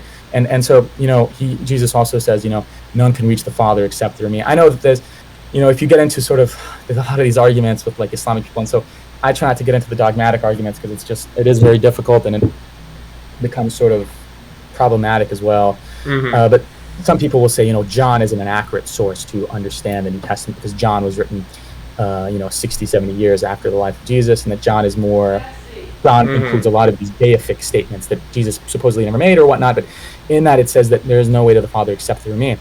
In the metaphorical sense, what Jesus is saying is that the method through which man is redeemed is through him, but how through him? Through living like him, right? And so let's look at how Jesus is living. How does Jesus? He lives in the exact opposite way in which our selves, our egos tell us to live, right? Rather than, say, trying to exalt ourselves, rise ourselves above each other. He lowers himself. Rather than, vindicating others or being vindicative, angry, he forgives. He does all the things that we find incredibly difficult to do. Right. And then he does all these things, and that is sort of that idea of redemption, is living that sort of life. I don't know if I answered your question, but yeah, we didn't get into afterlife, but afterlife, my bad. Yeah. Oh, okay. I'll get into that real quick. Sure. And then this I was going to get into this real quick. There is a distinction, a stark distinction between the ideas of redemption: Christianity, Judaism, and Islam. Right? In Christianity, redemption has occurred, right, with Jesus. In Islam, it's not necessarily that redemption has occurred. There isn't much of an idea of redemption in the Christian or Jewish sense, and this is why Islam is a bit distinct, actually. In Islam, it's much more the idea that the redemption is the afterlife, that this world is a test. This world is one in which you are judged for what you do and what you fail to do, right? And redemption occurs as a result of your own actions in the afterlife, right? And so this is actually, if we sort of metaphoricize this, or not metaphoricize, we politicize this or secularize this, we can say that, this is sort of the maybe even political conception of progressivism, in the sense that we are held accountable for our own actions, and instead of an afterlife, which is, a life of, no suffering, happiness, pleasure, an eternal existence of goodness, we aim to achieve that on earth, right? Rather than achieve it. And so redemption in this sense is worldly. And the Jewish sense, and what's interesting is that Sheol is the Jewish word for hell. But if you read a lot of Jewish research and I guess theological studies, there isn't really a conception of afterlife in Judaism. And if there is, it develops very long after. I think maybe in like the 3rd century BC or something like that. There isn't much of a conception of an afterlife at all. And then some people even say that Jesus sort of didn't even talk about an afterlife, right? In the Jewish sense, redemption is earthly. Redemption happens on this earth. The resurrection, right, at the end of time, whenever the Messiah, the Mashiach, has come and has redeemed mankind and has reestablished the state of Israel, then everyone will be resurrected and judged, right? So everyone's bodies will literally be resurrected. And so, and then maybe there's like I don't know exactly what comes after that, because the eschatology is this is another thing too, is eschatology, which is the science or the theology of ends. A lot of that in the Jewish tradition develops far after really Exodus, far after the establishment of the state of Israel. Even the Mashiach, the Messiah, right? He must be a descendant of David, right? David, right, didn't exist in the time of Moses, right? Didn't exist in the time of Abraham, right? So there's a development of eschatology in the understanding and of what does that mean. But I guess if I'll summarize that too, is there are varying ideas of how one is redeemed. Is one redeemed in the afterlife, right? That would be more of maybe an Islamic conception, right? And how does that happen? You're redeemed through reflecting the image of God in your deeds here and now. And so that's what I would say is the common thread, perhaps, is that redemption, whether or not it means in the afterlife, in a being reborn here and now, or in a worldly redemption, and maybe in the Jewish idea, all of it comes about as a result of reflecting the image of God in your behavior and actions. Okay. And then we'll say, and then I'll tie this into the same is true of modern political thinking, right? If we look at sort of progressive thinking or modern ideological thinking, the idea is that there's an ideal that's projected out, some utopia, some ultimate idea of a future, and then the way that we behave and the way that we act can lead towards that redemption. So yeah, and so the same idea is true, is that we're reflecting the image of something. What is the image of that which we're reflecting, and towards what end are we going? And so in the modern sense, we're reflecting the image of, say, some sort of secular ideology, and the end is still sort of the same. It's a redemptive end. It's a sort of utopian end. And this is where I'd really recommend Eric Voegelin to people. Even Leo Strauss would be good, but the idea of Imanentize the Eschaton, bringing heaven onto earth as a central idea. But I need to do some more thinking personally as well on sort of our own individual conceptions of redemption, because it's a difficult topic. It is a difficult topic. But I kind of rambled on for a bit there. I apologize. Yeah. So connecting redemption to born again and this idea of the resurrection and the afterlife, it seems like the way I think of being born again is like starting a new chapter where you're trying to make up for certain shortcomings, or you're going from one aspect of a life of which you lived, which maybe varies in perspective and just how you engage with the world around you and yourself and others, that just stopped working, and then it's like, okay, well, I'm going to start from this perspective and this way of engaging with the world around me. And in that sense, it feels like to me that's what connects with the resurrection and being born again, is that I'm not necessarily starting entirely anew, but it's like, okay, this is a new point forward that enables me to build up on that, to build on that accountability and that sense of awareness in which I engage with myself and the world around me and others, right? That, like, that's, and being born again is that moment of that, I guess I call it a personal and interpersonal resurrection, is that moment of being born again, in which that, you I don't want to say justify, but where you go from, okay, well, this wasn't working out, or I have to pivot. It's like a pivotal moment in which you conduct your actions and your perceptions that align with what's happening around you in a more optimal manner. That's the way I'm looking at it. So like the resurrection itself represents that moment of being reborn or born again. And born again is the process from starting from the from this personal resurrection to starting this pivotal, to engaging in this pivotal moment that manifests as this new perspective and way of engaging that aligns with redeeming oneself, where for their shortcomings of like this whole process of how they engaged with themselves and the world around them and what have you, in a way that is maybe not entirely orthogonal or opposing it, but is different. It's like an entirely new manifestation of self that envisions the world around them and acts in correspondence to the world around them, right? And the afterlife, I guess, has to do with, I think of afterlife in two different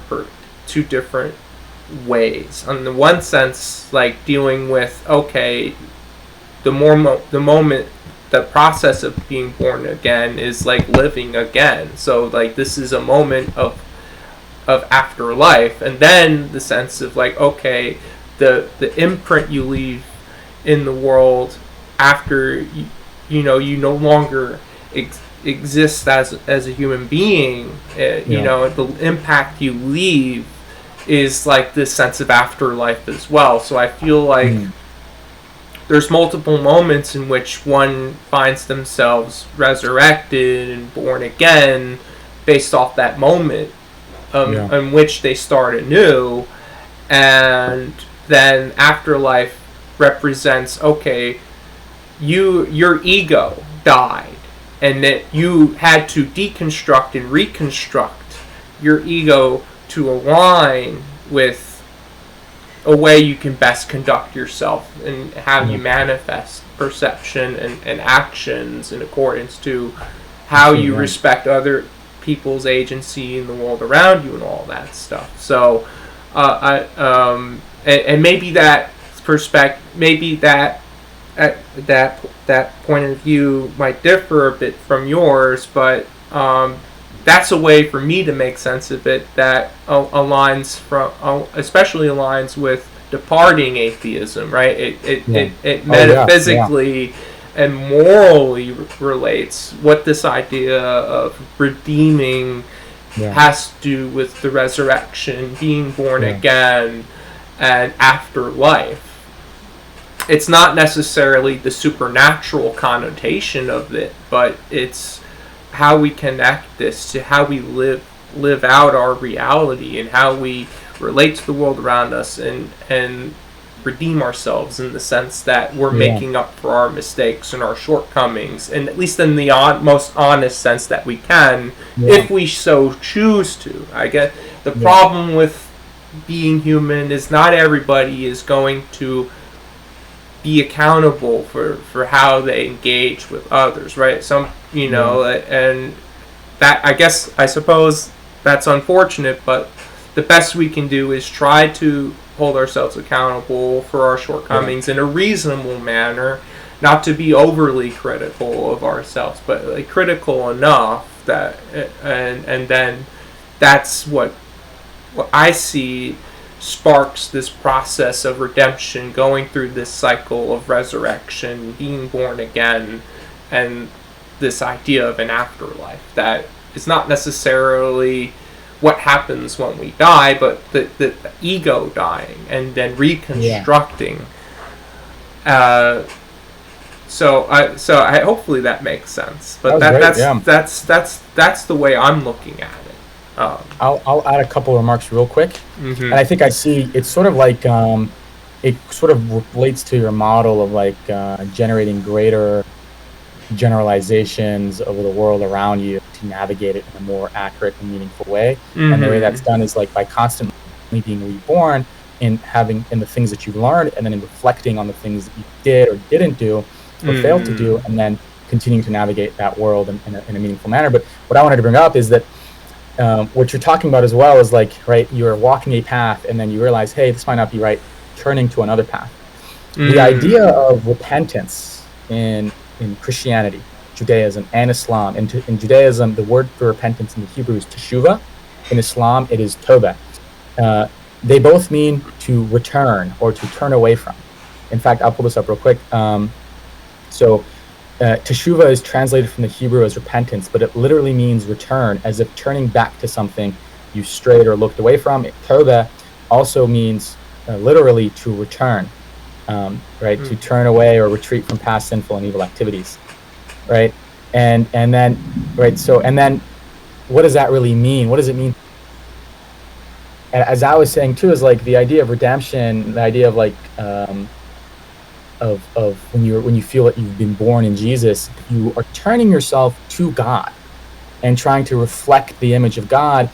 And so in that sense, I think there is an agreement on both of our parts in that we are turning ourselves to a higher ideal, or the highest ideal we can possibly imagine of our personal behavior and the way that we interact with others and ourselves, and we continue to navigate the world in that way. That isn't to say that we remain perfect, but rather that we continue to strive to turn in that direction, continue to strive and walk in that way.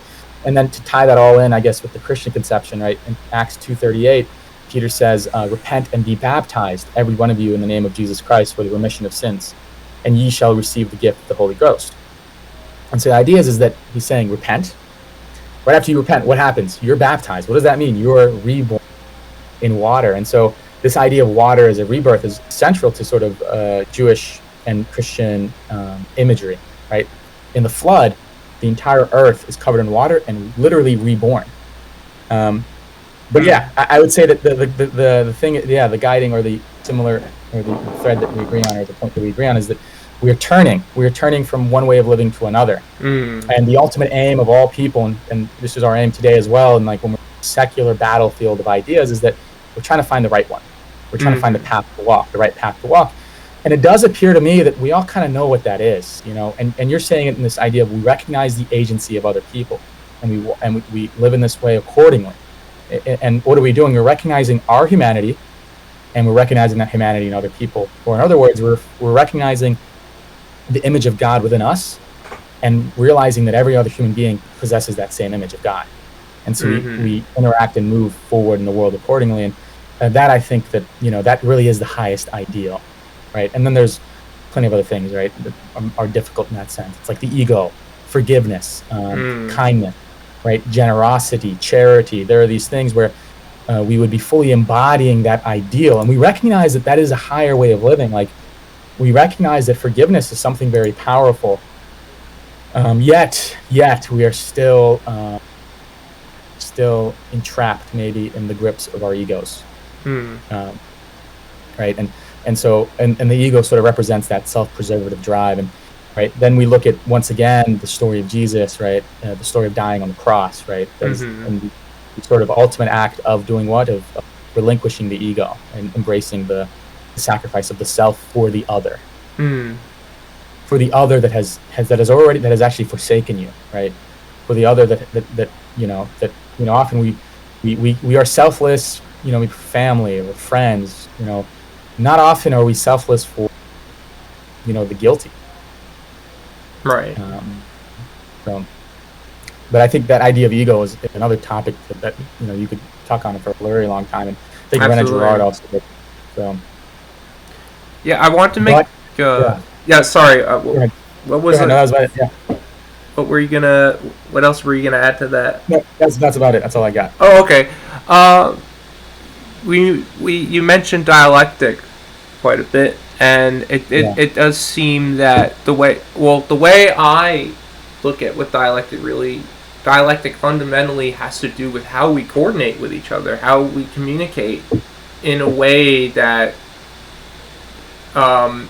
maximizes this optimality of respecting each other's agency and what have you, right? That's the way that I view this sense of what does it mean to have a dialectic and reinforce a dialectic is this idea that we have this coherent communication in which we understand within reason how we relate to each other and how we can preserve each other's agency. And as also being mindful of our environment, not just ourselves, but like the impact in which we conduct this dialectic impacts the world around us and other organisms that aren't humans. And so one thing that we didn't have that I want to dive in is this idea of duality versus non-duality. So I would like to understand from your point of view what does duality mean? What is non-duality? And I guess we could go into that, and then let's see what. Really deep question there. Duality versus non-duality. It's sort of like West versus East in a way. I'll say this real quick too, like the dialectic between us understanding ourselves and others. That's the dialectic of I and other, right? And that's an opposite, and we're constantly in this quest of bridging that gap between us and each other, right? But that's duality as well, right? That's duality, right? And so that Western conception of the dialectic, perhaps it really is steeped in an idea of duality, and part of that is that we it's part of a natural way that we view the world. Actually, if we are to say that something is something, if I say that this is a pencil, then I'm immediately making the claim that there are things that are not pencils. So if this is, then there's a not this as well that exists. And so it seems mathematically that this idea of duality is a central element of the way that the world exists, the way that we exist in the world. But then we recognize that there is an element of non-duality in God, in our idea of conceiving of God.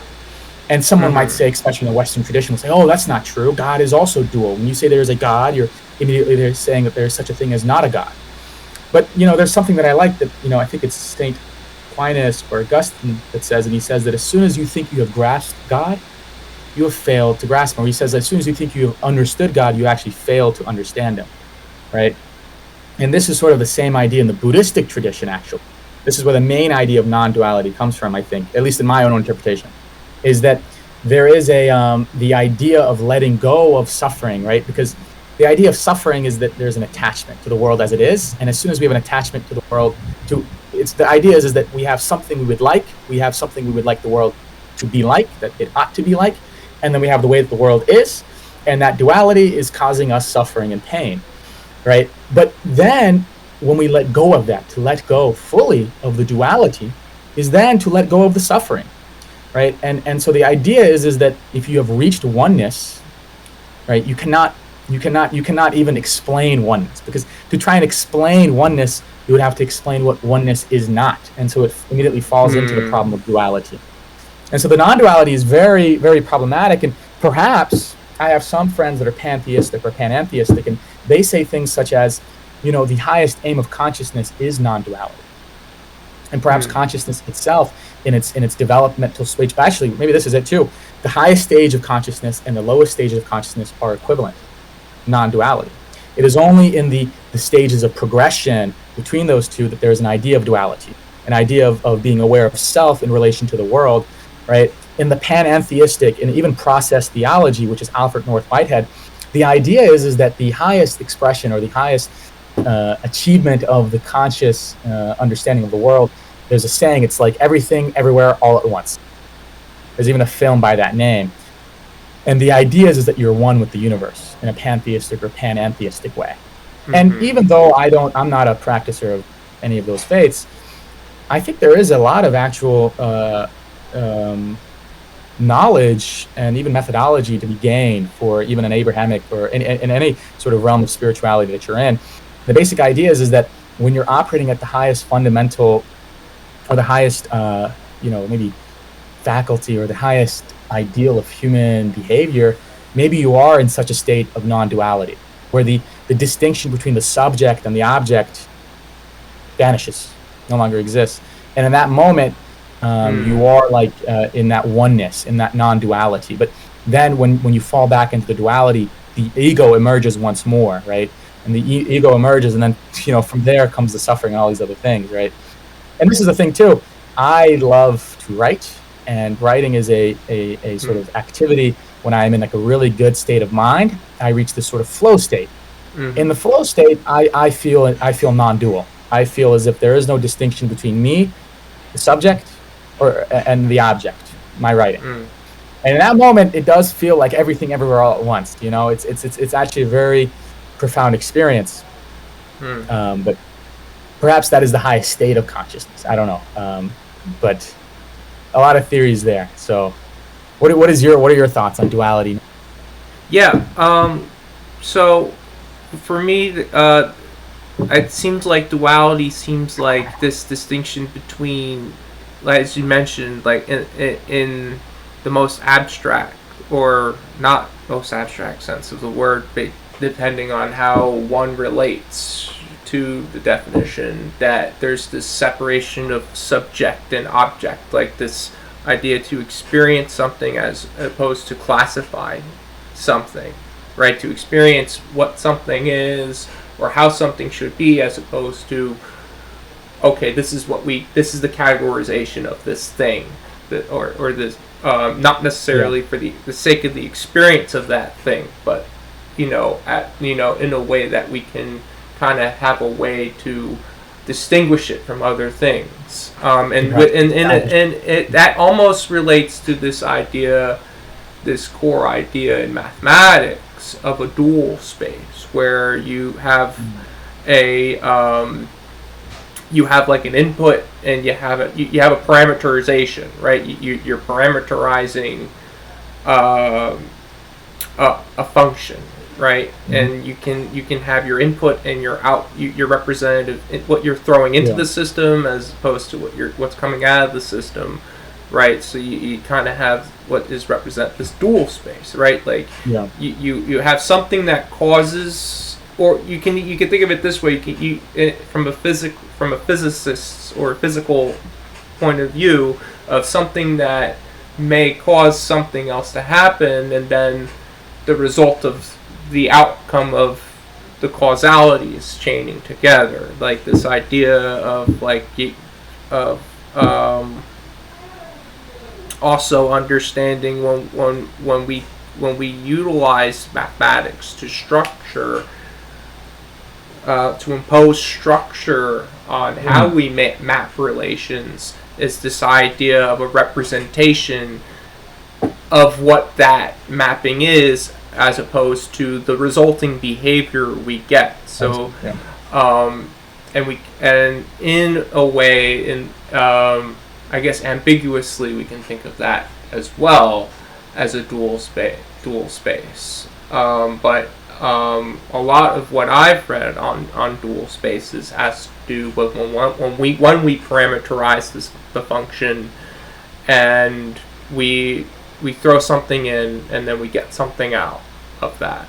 But also in mathematics, fundamentally, we have algebras, and we have this idea of a function, and the algebra is the representation of the structure that we're imposing a relation on, that might represent something in the real world, or it might be something abstract that we find some kind of numerical pattern that may not quite represent reality, but something interesting in a theoretical sense that's kind of largely not relatable to reality, but it could be.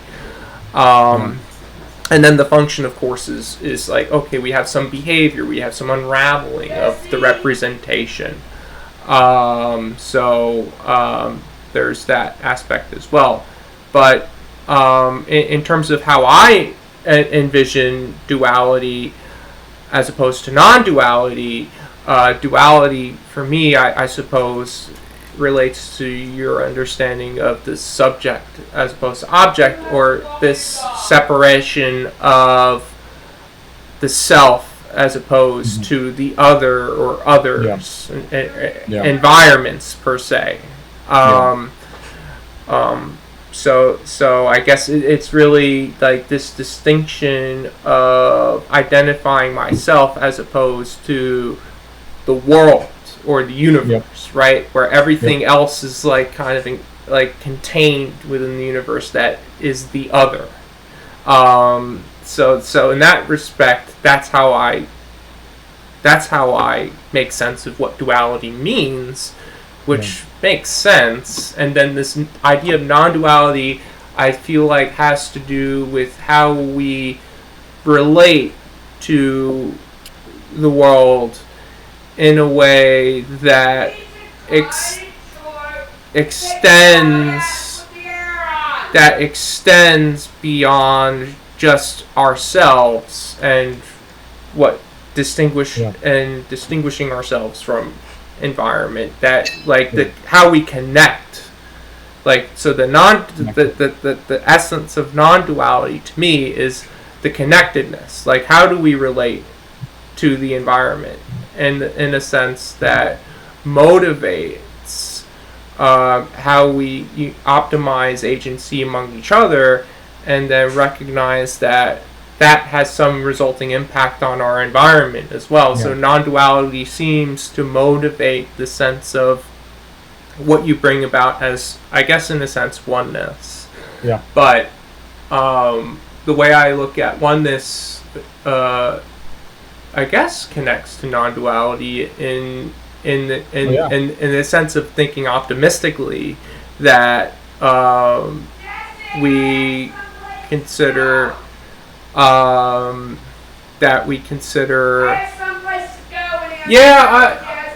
know, I have to, I'm on the video still. I'll deal with it. Sorry about that. It's alright. Yeah, I'll deal with it. All right. Sorry. Sorry about that. It happens. So I think I made sense of duality. Right? And but just to reinforce what I meant by non-duality, I think really hinges on like the points of the redemption and how we hold ourselves accountable and relate to the environment, and that relatableness optimizes the impact we have on our environment and other agents as well as ourselves. Hopefully that makes sense. But that's the way I sort of look at it. And also, like, thinking about non-duality is the sense that we can think of everything is contained within the universe, right? So in a non-dualistic sense, the universe is one whole, but also you can argue that, well, there's so many compositional parts of the universe that distinguish themselves. You get back to this, you get back to arguing for the case of duality between the things that distinguish themselves within the universe in a compositional sense, right? So that you get into that hairy dialectic between duality and non-duality.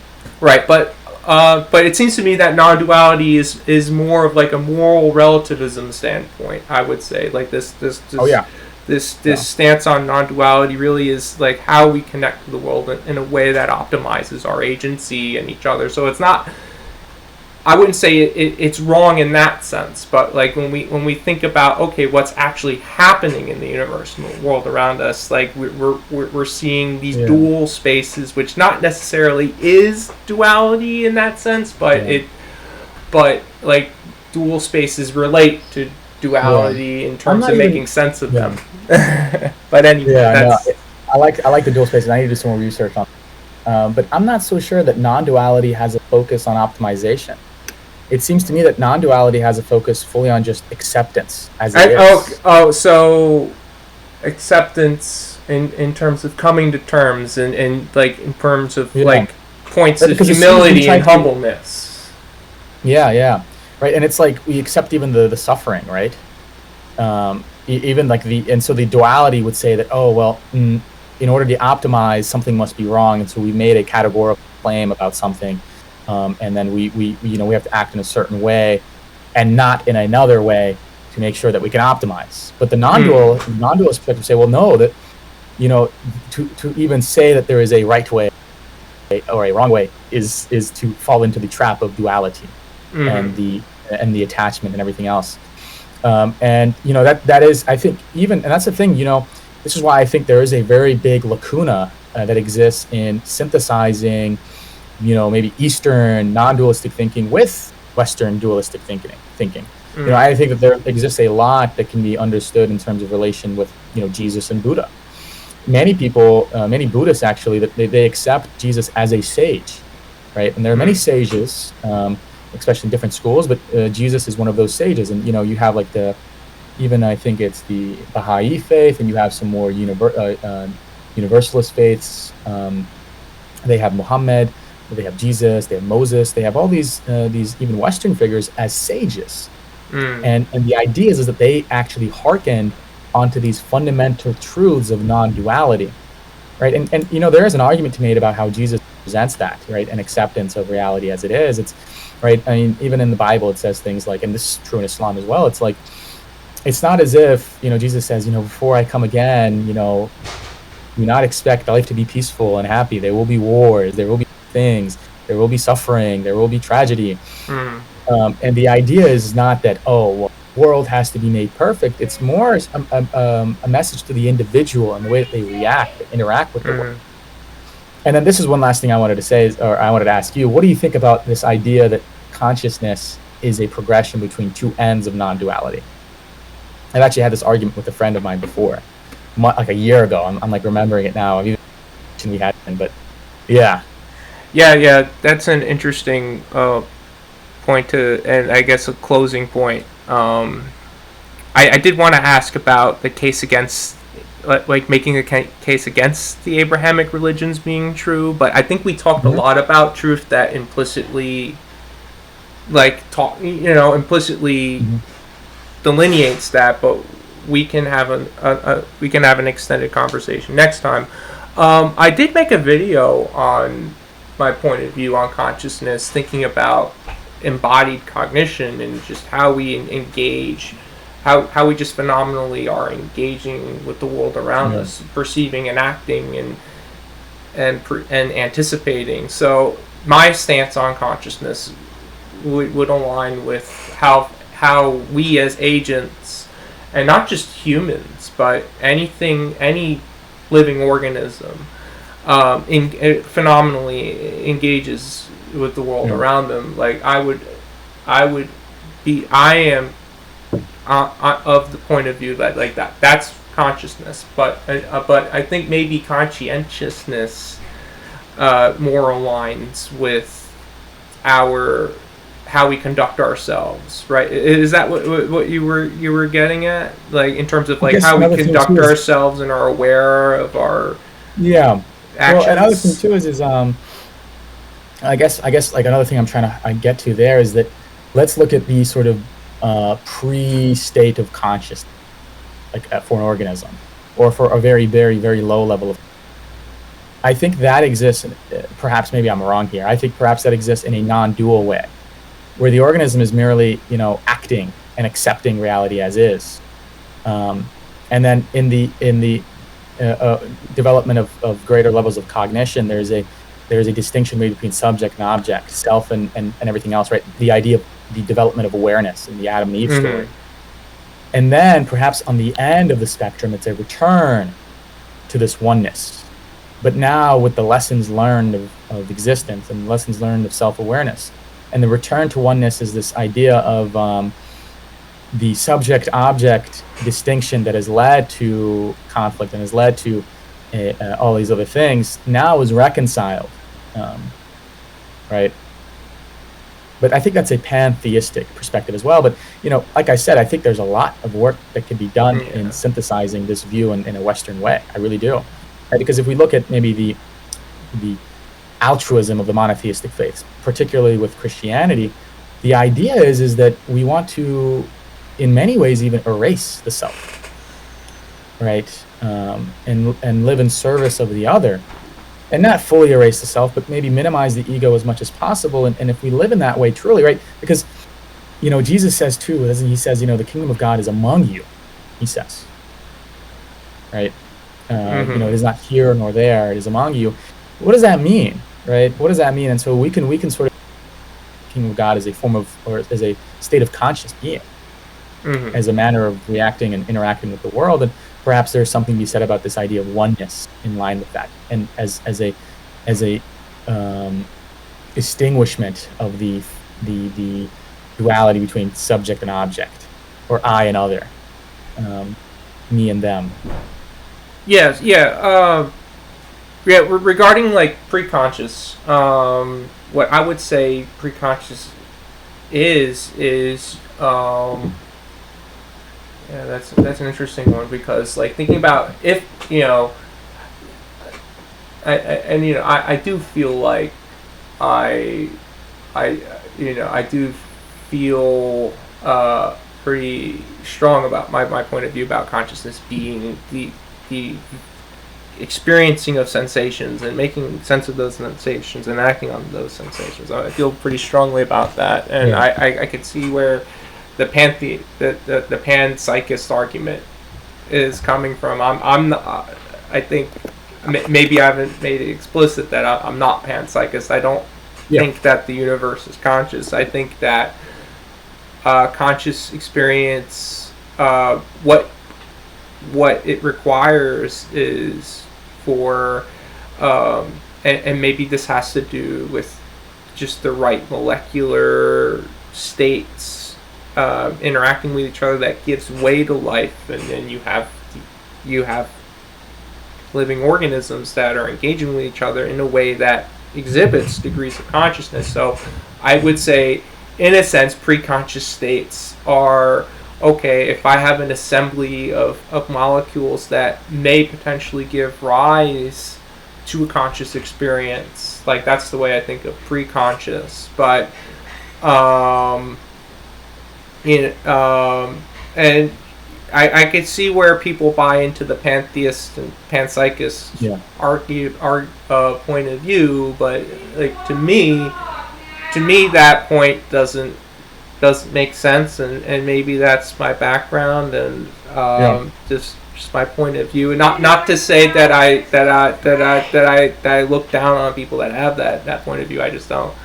I'm not convinced of that point of view. Let's try and have an extended conversation next time. Hopefully, you said you're going to be busy sometime next month. Okay, all right. We can try and plan for sometime in August. Sure. Or we might be able to do something. It depends. Okay. I think we had a pretty good extended conversation from last time, and I really appreciate you jumping on and having more of a conversation. No, I appreciate it as well. I need to I'm working on some new stuff. I'm sort of there's periods of up and down when it comes to the creative process, where there's an extended period of creation followed by a period of ingestion, perhaps, of knowledge to fuel the next period. And so I'm kind of in that period of ingestion. But those periods are always really valuable. Absolutely. And so I'm looking forward to the next time we talk. I have some new stuff to talk about, which would be great. There's new things that I've discovered. Absolutely. And we could talk next time more about what makes the Abrahamic faiths true, and I guess we get more into free will. That would be a good topic to talk about. I don't think we've had much really a discussion on. But thank you so much for your time. I do have to get going, but I appreciate you jumping on again, and I think we covered so much content. And good luck to your internship. Good luck to you as well, and we'll keep in contact. So, All right. I'll see you, Jesse. Thank you. Take it easy.